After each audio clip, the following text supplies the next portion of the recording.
मेरे प्यारे मित्रों, आप सबको मेरा सादर प्रणाम। दोस्तों, यह कहानी गरुड़ पुराण से ली गई है। मित्रों, यह कहानी है एक आत्मा के जीवन यात्रा की, जिसने जीवन भर पाप कमाए और अब अंतिम क्षण में वो बहुत पछताया। लेकिन अब पछताने से क्या उसे मोक्ष मिलेगा? आइए देखते हैं। एक व्यक्ति जिसका नाम विजय अस्पताल में बेड पर पड़ा हुआ अंतिम सांसें ले रहा था। कराहता हुआ जोर से बोला, जल्दी से डॉक्टर को बुलाओ, कोई मेरा दम घुट रहा है, मुझे बचा लो। तभी उसकी पत्नी आई, चिंतित होती हुई और रोती हुई। बोली, आप कुछ मत बोलिए, डॉक्टर आ रहा है, डॉक्टर आ रहा है। पर विजय को कुछ और ही दिख रहा था। उसकी सांसें टूटती हुई, शरीर बेदम सा होता हुआ। एकदम कमरे में अचानक ठंडक सी हुई। दरवाजा धीमे से खुला। एक डरावनी सी हवा चलती है। विजय को लगा कि कोई उसके सामने खड़ा हुआ है। तभी एक गूंजता हुआ स्वर विजय के कानों में पड़ा।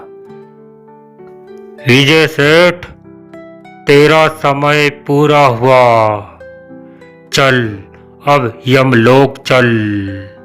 विजय दहशत में, नहीं नहीं, मैंने दान किया है, मंदिर बनवाया है, मुझे मत ले जाओ।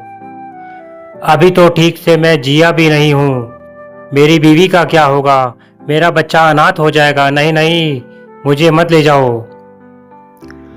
विजय सेठ, तेरा वो दान दिखावे का था, तेरे पापों की गठरी तेरे साथ चलेगी, चल। अब विजय की आत्मा उसके शरीर से अलग थी। उसने देखा उसका शरीर मृत पड़ा था। अस्पताल में बस चीखें ही गूंज रही थी, उसकी बीवी और उसके बच्चों की और उसके परिजनों की। अब उसकी आत्मा हवा में उड़ रही थी। वो बोला, ये कौन सा रास्ता है, मुझे प्यास लगी है, भूख से जान निकल रही है, कोई है तो पानी दो। रास्ते में विजय ने देखा एक आत्मा कांटों में उलझी हुई है। एक आत्मा को कुत्ते नोच रहे हैं और कुछ आत्मा रथ पर बैठकर स्वर्ग जा रही थी। विजय बोला, ये कौन है?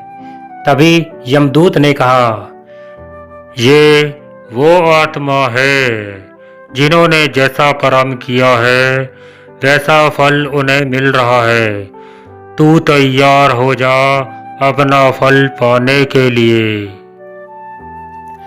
यमदूत उसे लेकर यमलोक पहुंचा। विजय एक विशाल तेज रोशनी भरे कक्ष में पहुंचा। वहां चित्रगुप्त अपनी लेखनी लिए बैठे थे। चित्रगुप्त जी बोले कठोर स्वर में, विजय सेठ, तेरा जन्म वैशाल शुक्ल पंचमी, मृत्यु मार्गशीर्ष कृष्ण चतुर्दशी, तेरे पुण्य 14 और तेरे पाप है 2,14,500।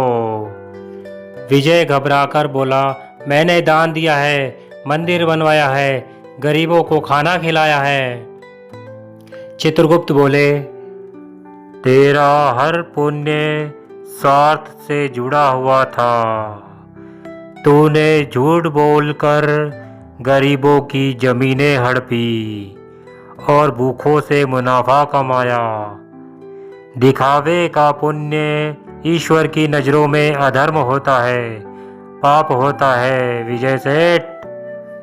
तभी विजय थर थर कांपने लगा। यमराज जी बोले, विजय सेठ, तेरा निर्णय हो चुका है, तू प्रेत योनि में जाएगा। 3 वर्षों तक बिना शरीर, बिना जल के, बिना शांति के, केवल तुझे पश्चाताप और तड़प के अलावा कुछ नहीं मिलेगा। विजय रोते हुए बोला, प्रभु एक मौका दे दीजिए, अब कोई पाप नहीं करूँगा, मैं बिल्कुल बदल जाऊँगा। यमराज बोले, मृत्यु के बाद किया गया पछतावा भूतकाल का रुदन है। मोक्ष उन्हें मिलता है जो साधना करते हैं, पुण्य करते हैं और प्रभु का नाम सिमरन करते हैं। जा अब प्रेत बन।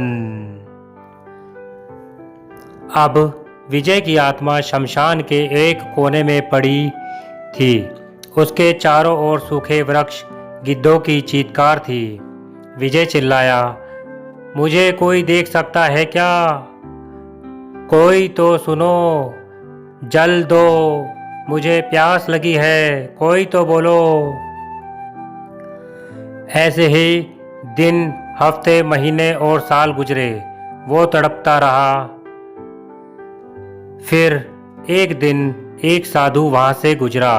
उन्होंने इधर उधर देखा और खुद से बोले, ऐसा लगता है यह स्थान अशांत सा है, यहाँ कोई आत्मा तड़प रही है। तभी विजय एक सूखे वृक्ष से लटका हुआ चिल्लाया, हे महात्मन, हे महात्मन, मुझे मुक्ति दीजिए। साधु ने उस आत्मा की करुण भरी पुकार सुनी और बोले, हे आत्मा, तुम जहाँ भी हो, तुम्हारे पिंडदान का अवसर आया है, मैं तुम्हें मुक्ति दूंगा। साधु ने विधि पूर्वक तर्पण किया और विजय की आत्मा को मुक्ति दी। अब उस आत्मा का पुनर्जन्म हुआ एक गरीब परिवार में। उसका नाम फिर से विजय ही रखा गया, पर अब उसका हृदय कोमल और निर्मल था। छोटा बच्चा विजय बोला, माँ, मैं बड़ा होकर भगवान विष्णु की सेवा करूँगा, उनके भजन का गुणगान करूँगा। अब आत्मा भक्ति की ओर बढ़ रही थी। यही अवसर था मोक्ष की प्राप्ति का पहला कदम। मित्रों, गरुड़ पुराण कहता है कि जो जैसा कर्म करता है वो वैसा ही फल पाता है। मृत्यु से पहले सच्चा पश्चाताप और भक्ति ही आत्मा की सबसे बड़ी रक्षा है। मित्रों, इसलिए मैं विनम्रता पूर्वक सबसे हाथ जोड़कर कहता हूँ कि मनुष्य जीवन एक बार मिलता है।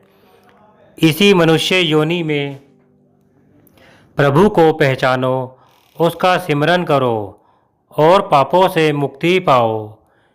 मित्रों, अगर यह कहानी आपको अच्छी लगी हो तो कमेंट बॉक्स में जाकर अपना सुझाव पेश कीजिए और कहानी के लिए मेरे YouTube चैनल को सब्सक्राइब कीजिए और सबसे पहले कहानी सुनने का अवसर पाएं। जय श्री हरि।